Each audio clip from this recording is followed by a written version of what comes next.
কক্সবাজারে ইনানী সমুদ্র সৈকতে গোসলের সময় নিখোঁজ পর্যটকের লাশ ২১ ঘন্টা পর উদ্ধার করা হয়েছে। সকালে রামুর সোনারপাড়া রেজুখালে মরদেহটি ভাসতে দেখে উদ্ধার করে ফায়ার সার্ভিস।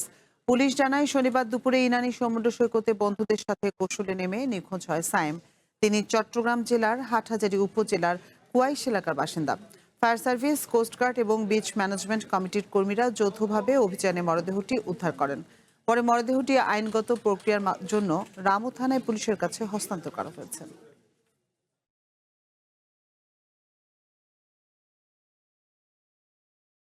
মোবাইলটা ব্যাগে রাখতে আসছিলাম আমি আস্তে আস্তে ও পিছনে হাঁটতে হাঁটতে হাঁটতে অনেক দূর চলে গেছিল। তো এরপর আর দেখা যায় নাই ওকে।